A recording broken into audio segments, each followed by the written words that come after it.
Good Morning Business, le pitch. Le pitch, ce matin, nous accueillons Thomas Mogaret, fondateur du tapis de laine. Bonjour Thomas. Bonjour. Ravi de vous avoir ce matin. Vous avez 1 minute zen pour pitcher votre tapis de laine. Alors, 90% de la laine qui est produite chaque année en France, elle est jetée ou brûlée. Ça, c'est un constat qui a été fait par un rapport de l'État qui a été rendu en 2023.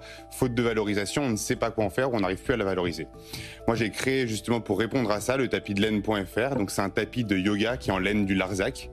L'entreprise, elle est basée à Saint-Affrique. On est au pied du plateau du Larzac, à quelques pas de Roquefort, le village éponyme du fromage, à Opé-Roquefort. Donc on est sur un département qui produit chaque année 700 000 kilos de laine. C'est le premier département lainier de France. Cette laine, la laine de Lacaune, c'est la race du mouton, elle a une qualité particulière, c'est son rebond. C'est ça qui vient apporter la qualité technique qu'on attend du tapis de yoga, un vrai confort pour les articulations. Depuis un an, à la création de l'entreprise, on a un niveau de satisfaction de 4,7 sur le produit et 80% des clients qui estiment que le tapis est très confortable ou révolutionnaire en termes de confort.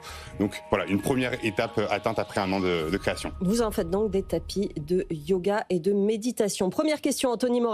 Une question très pratique. Alors, je ne pratique pas le yoga. Je ne sais pas si c'est le cas pour vous, mais est-ce que c'est fait pour le yoga? C'est-à-dire, je me suis dit, la première chose, c'est pour la transpiration, ça va absorber la transpiration, puis peut-être qu'on va glisser dessus par rapport à un tapis en caoutchouc qui a l'air plus fait pour ça de base. Exact. Alors, en fait, les qualités de la laine, c'est une matière assez noble qui a beaucoup de qualités naturelles. Donc, comme je le disais, c'est une matière qui a un rebond particulier. Donc là, pour le confort en termes d'articulation, on est sur du top, c'est vraiment au top niveau.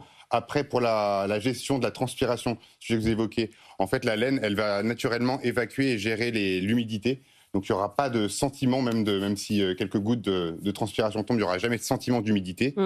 Et pour l'antidérapant, on a travaillé avec un chimiste qui est basé dans le Tarn pour créer justement un antidérapant qui vient être apposé sur la surface de la laine et donner cet antidérapant nécessaire techniquement pour faire le yoga. Question de notre yogi, Eva Jaco.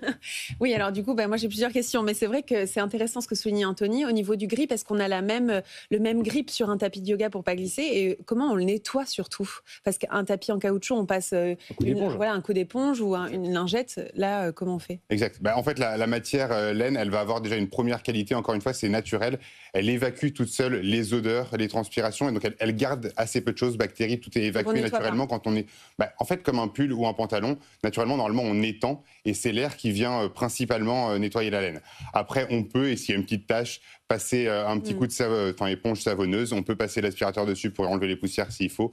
Mais voilà, cette évacuation naturelle, c'est sa première qualité. Pour la fabrication, la laine, vous la récupérez depuis les entreprises qui fabriquent la laine du Larzac? La laine, on travaille nous avec l'APLBR, c'est l'association des producteurs de lait de Roquefort. C'est eux qui viennent fournir la laine à la filature Colbert, qui est une filature qui a été créée en 2023 sur le territoire du sud d'Aveyron et qui permet justement aujourd'hui de produire ce feutre de laine qui est la base du tapis de yoga. Et vous disiez qu'il y a 90% de la laine produite en France qui est jetée en fait. C'est un truc de fou.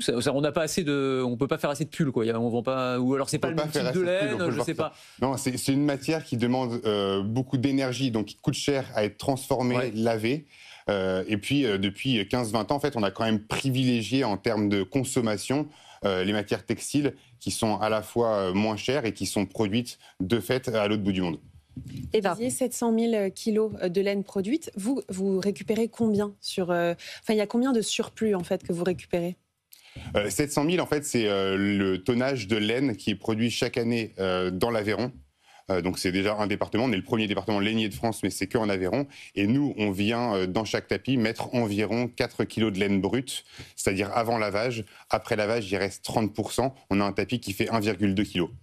Vous dites que la plupart des tapis qu'on achète dans le commerce finalement sont importés, viennent d'Asie, sont en matière plastique, donc il y a évidemment un problème de durabilité. Ça se sent dans le prix, il est à 70 €, mais c'est ça votre argument, c'est d'acheter du tapis de yoga français, 100% français? C'est le prix d'entrée, 70 €. Ouais. Et c'est vrai que c'est entre guillemets le minimum pour que ça soit viable de produire et de faire en France. On est 100% fabriqué en France, du début à la fin, on fabrique tout. On a le label fabriqué en Occitanie, plus précisément en région, qui est notre région de production. Vous avez l'intention peut-être de vous allier à des clubs de yoga, des professionnels pour le diffuser? On a commencé en fait par le tapis de laine.fr, c'était le site e-boutique. Ça nous permettait facilement, entre guillemets, de trouver un premier public. Et aujourd'hui, gentiment, on est en train de développer auprès des revendeurs.